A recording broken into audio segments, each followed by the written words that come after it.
Echoes of Betrayal by Japi Mazwi. Chapter 24. City of Gold, City of Ghosts. January 18th, 2009. While waiting for my flight back to London, I stayed with Beans in Johannesburg, on the 6th floor of a cramped flat he shared with a rotating cast of survivors. My body was on the mend, though my leg still swelled like the stubborn tide of the Limpopo River. The doctor had warned me against flying, afraid a clot might travel, a silent assassin finding home in my lungs or brain.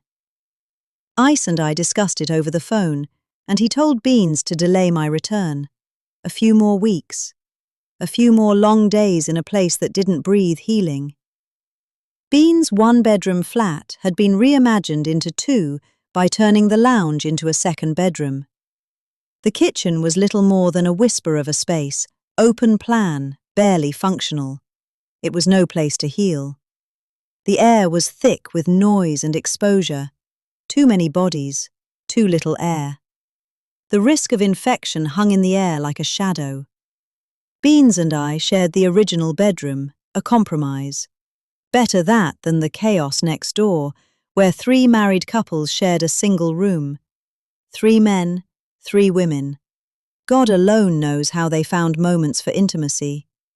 Music of whispered moans and muffled bed springs, playing a strange tune where the winner always came last. It was unsettling. Not just the sounds, but the sadness of it all. I found myself constantly watching the door, listening for who came and went. One day, someone rang the intercom but said nothing, just breathed into the line like a ghost who had forgotten what it came to haunt. It chilled me. Minutes later, as I sat on the balcony, I caught sight of someone on the street below. She moved with a familiarity that twisted my insides. Short. Puppy eyes. The woman from Limpopo. Again.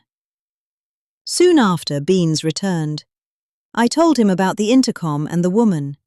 He laughed, brushed it off. Either someone's playing mind games, he said, or your mind is. He said it light-heartedly, but the implications stung. Was I losing touch, or reaching too deep into something others couldn't see? When I asked why he let his flat fall into such chaos, he sighed. He said the man managing it told him he was helping fellow Zimbabweans, refugees of comrade moment of madness. How could he turn them away, knowing they'd sleep on cold streets?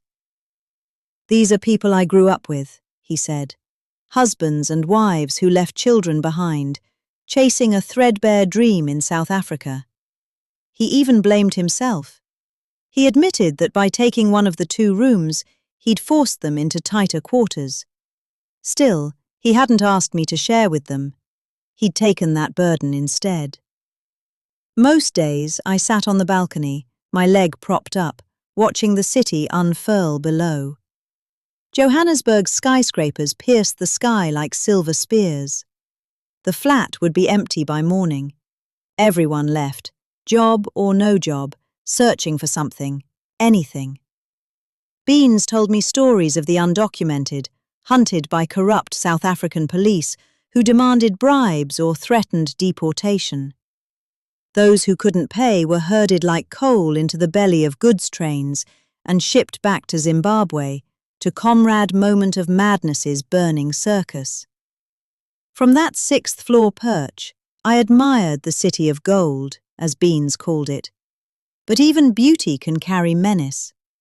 I imagined the white man, chiseling this city from rock, believing he would rule forever, until the very stones turned soft. He did not build this empire of glass and gold just to be chased away by chants and fists raised in protest. Hillbrow's skyline loomed around us.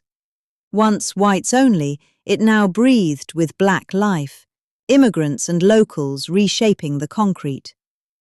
When white South Africans fled rising crime for safer outskirts, their absence left room for new routes. It reminded me of Birmingham, of East and North London. In Tottenham, in Edmonton, if you threw a stone in the air, You could bet your last coin it would land on the head of a black or foreign face. History always reshuffles itself. Cities are traded like old playing cards, passed between winners who never really win. One day, I saw a man murdered from the balcony. It unfolded like a play in a theatre of cruelty. A man stood talking on his mobile. Two others approached. Without warning, one plunged a knife into him and snatched his phone. No words, just the slick sound of betrayal. The man collapsed. The attackers fled. The street froze, and passers-by held their breath. Parents covered their children's eyes, urging them past the scene like shepherds guiding lambs away from wolves. The police arrived long after the blood had cooled. They covered his body with a blanket and carried him away. No questions, no forensics, and certainly no justice. He had died over a mobile phone. Just like that. Life snatched and forgotten.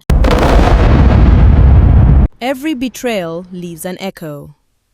Chapter 25 is coming next. Get your copy of Echoes of Betrayal on Amazon and Gumroad. Subscribe, and I'll see you in the next chapter.